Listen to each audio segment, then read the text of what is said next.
नमस्कार दोस्तों, स्वागत है आप सभी का आपके अपने YouTube channel first step learning with Rohit sir में।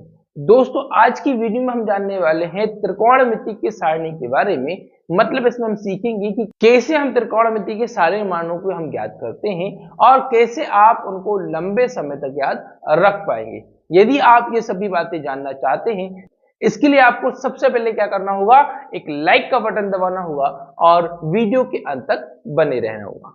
दोस्तों, आइए चलते हैं और जानते हैं कि कैसे त्रिकोणमिति की सारणी बनाई जाती है।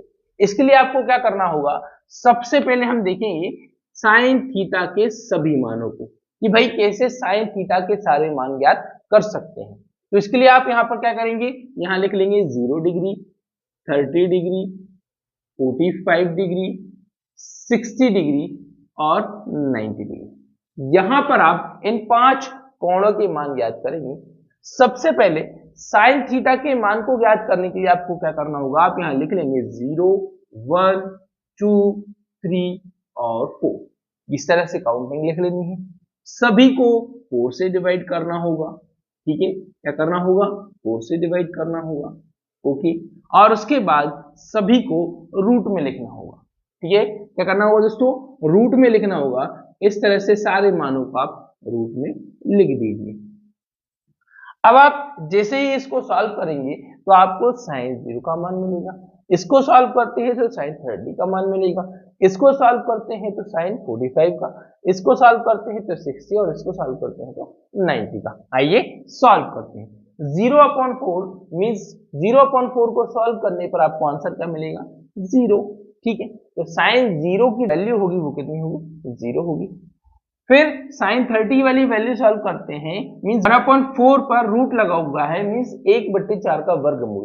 तो 1 का वर्गमूल तो होता है 1 और 4 का हो जाएगा 2। तो यहाँ पर इस तरह से साइन 30 की वैल्यू 1/2 आपको मिल जाती है। फिर आप यहाँ पर इसको सॉल्व करें तो 2 1 जा 2, 2 2 जा 4, 1/2 स्क्वायर रूट निकालेंगे तो 1 का 1 हो जाएगा। अब 2 तो किसी का स्क्वायर होता नहीं है, इसलिए यहाँ पर हम यहाँ 2 को √2 लिख देंगे।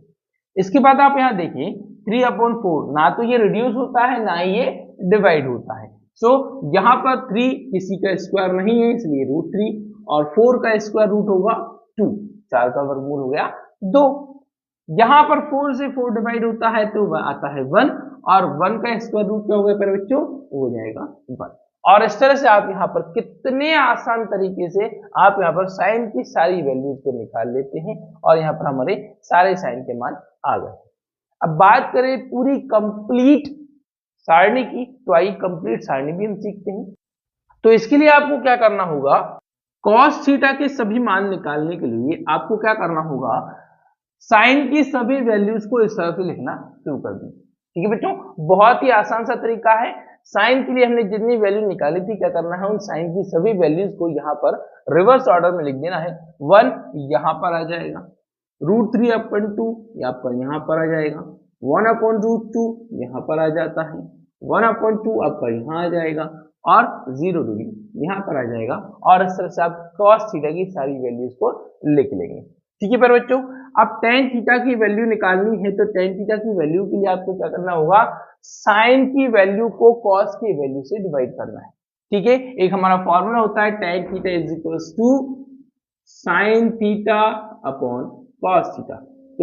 तो टेन थीटा की वैल्यू अगर आप फाइंड करना चाहते हैं तो आपको क्या करना होगा, साइन को कॉस से डिवाइड करना होगा। तो साइन से कॉस को डिवाइड करते हैं, 0/1 तो हो जाएगा 0। 1/2 को √3/2 से डिवाइड करेंगे, इससे 2 से 2 कैंसिल, यहाँ पर साइन 30 की वैल्यू हो जाती है 1/√3। tan 45 के लिए 1/√2 को 1/√2 से डिवाइड करेंगे तो क्या आ जाएगा, 1 आ जाएगा। ठीक है, tan 60 के लिए √3/2 को 1/2 से डिवाइड करते हैं तो मेरे बच्चों 2 से 2 कैंसिल होता है तो क्या बचता है, ओनली √3। और फिर वहीं 1/0 को सॉल्व करेंगे तो प्यारे बच्चों ध्यान दीजिएगा, कभी भी 0 से किसी को भी हम डिवाइड करते हैं, मीन्स किसी भी संख्या को 0 से भाग दिया जाता है, तो वहां पर आपका आंसर जो होगा अपरिभाषित होगा। क्या होगा, नॉट डिफाइंड, अपरिभाषित आप यहाँ पर लिख देंगे। ठीक है, तो इस तरह से आप यहाँ पर साइन कॉस टेन के सभी मानों को निकालना सीख जाते हैं। बहुत ही आसान सा तरीका, और आई होप आपको ये फंडा आप समझ में आ चुका है और अब आप हमेशा इसको आसानी से बना पाएंगे।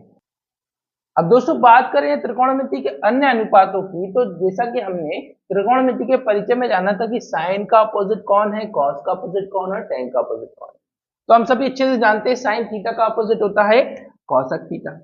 अब अगर आपको इसके मान सीखने हैं तो इसके लिए आपको क्या करना होगा, ठीक है, हमने क्या कहा, साइन थीटा का अपोजिट कौन होता है, cosec theta, means sine theta की सभी वैल्यू का व्युत्क्रम कर दें, रेसिप्रोकल कर दें, तो वो कॉसेक थीटा की वैल्यूज बन जाएंगी, है ना।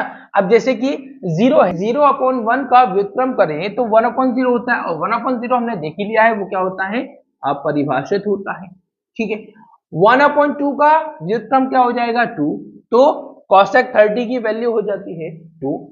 फिर 45 की वैल्यू के लिए 1/√2 का व्युत्क्रम करते हैं तो वो हो जाता है √2, √3/2 का हो जाएगा 2/√3, और 1 का 1 हो जाएगा। तो इस तरह से दोस्तों साइन थीटा की सभी वैल्यूज का रेसिप्रोकल कर दीजिए, व्युत्क्रम कर दीजिए, वो आपकी कॉसेक थीटा की सारी वैल्यूज बन जाएंगे, ठीक है। अब सेकेंडली देखिए यहाँ पर कॉस का व्युत्क्रम जो होता है, कॉस का अपोजिट जो होता है वो होता है सेक, मींस कॉस की सभी वैल्यूज का व्युत्क्रम करेंगे तो आपको सेक की सभी वैल्यूज, सेक के सभी मान आपको यहाँ पर मिल जाएंगे, ठीक है। आइए लिखते हैं, कैसे लिखा जाएगा इनको, क्या लिखा जाएगा, तो कॉस थीटा की सभी मानों का उल्टा करते जाएं, सेक थीटा के सभी मान आ जाएंगे। 1 का हो जाएगा 1, √3/2 का हो जाएगा 2/√3, 1/√2 को आप लिख लेंगे √2, 1/2 को आप लिख लेंगे 2, और 0/1 को जब आप करने जाएंगे तो 0/1 का व्युत्क्रम होता है 1/0, और 1/0 हम सभी जानते हैं क्या होता है, अपरिभाषित होता है, ठीक है। तो अब कभी भी आपको 0 से डिवाइड करने के लिए बोला जाए तो आप 0 नहीं बोलेंगे, क्या बोलेंगे, अपरिभाषित बोलेंगे। इस तरह से हमारी यहाँ पर सेक की भी सारी वैल्यूज, सारे मान हमको यहाँ पर मिल गए। अब जो tan के अपोजिट की बात करें तो tan का अपोजिट होता है cot थीटा, है ना, मींस tan थीटा के सभी मानों का व्युत्क्रम कर दिया जाए तो cot थीटा के मान आपको यहाँ पर प्राप्त हो जाएंगे, ठीक है। सो यहाँ पर 0/1, ठीक है, 0/1 व्युत्क्रम करेंगे 1/0, तो मतलब यहाँ पर cot 0 की वैल्यू जो होगी वो अपरिभाषित होगी, ठीक है। tan 1/√3 को उल्टा कर देते हैं तो हो जाता है √3, 1 का हो जाएगा 1, √3 का हो जाएगा 1/√3, और यहां पर आ जाएगा 0, ठीक है। इस तरह से आप देखेंगे कि कैसे हम त्रिकोणमिति के सभी मान यहाँ पर ज्ञात कर लेते हैं और किस तरह से हमको यहाँ पर त्रिकोणमिति के सारे मान आसानी से सीखने को मिल जाएंगे। तो दोस्तों हमने देखा कि किस तरह से हमने यहाँ पर त्रिकोणमिति के सारे मान ज्ञात करना सीख लिए हैं। अब आइए आगे बात करते हैं इन मानों को याद रखने की। अगर आप इन मानों को याद रखना चाहें तो देखिए इन सभी में एक कॉमन थिंग है, सिमिलरिटी है। थोड़ा सा ध्यान दीजिएगा कि भाई हमने क्या किया था, साइन के सभी वैल्यूज को, सभी मानों को रिवर्स ऑर्डर में लिख दिया था तो वो कॉस थीटा की वैल्यू बन गई। मतलब अगर आपने यहाँ पर साइन 30 की वैल्यू को अगर याद कर लिया है तो आपको कॉस 60 की वैल्यू याद हो गई है, ठीक है। साइन 30 की वैल्यू और कॉस 60 की वैल्यू आपको सेम मिलेंगी, इसलिए साइन 30 की वैल्यू याद है तो आपको कॉस 60 की भी वैल्यू याद है। वहीं अगर आप साइन 60 की वैल्यू याद कर लेते हैं तो आपको कॉस 30 की वैल्यू भी याद हो जाती है, ठीक है दोस्तों। तो मतलब साइन 30 इसका मतलब कॉस 60 और कॉस 60 मतलब आपका साइन 30 इक्वल है, ठीक है।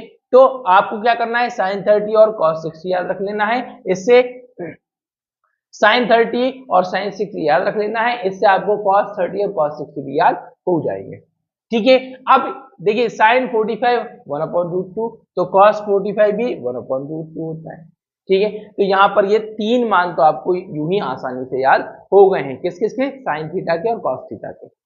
tan की बात करें तो tan देखेंगे आप, tan 30 1/√3 और tan 60 और √3, और tan 45 की बात करेंगे तो tan 45 हमेशा 1 होता है, ठीक है। तो इस तरह से अगर आपने साइन की वैल्यूज को याद कर लिया तो कॉस याद हो जाएगा और tan आपको याद हो ही जाएगा, ठीक है। हमने tan के लिए फॉर्मूला देख लिया था, tan क्या होता है, sign theta upon cos theta होता है।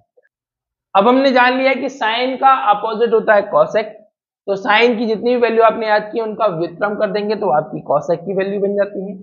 कॉस की वैल्यू अगर आपको याद हो गई तो कॉस की वैल्यूज का व्युत्क्रम कर देंगे तो आपको सेक की वैल्यू मिल जाएंगी, ठीक है। और tan के सभी मानों का व्युत्क्रम कर दें, उसकी सारी वैल्यूज का रेसिप्रोकल कर दें तो यहाँ पर आपको कॉट की सारी वैल्यूज मिल जाएंगी और आप इन सभी मानों को एकदम आसान तरीके से, एकदम बहुत अच्छे तरीके से इन मानों को हमेशा हमेशा के लिए याद रख पाएंगे।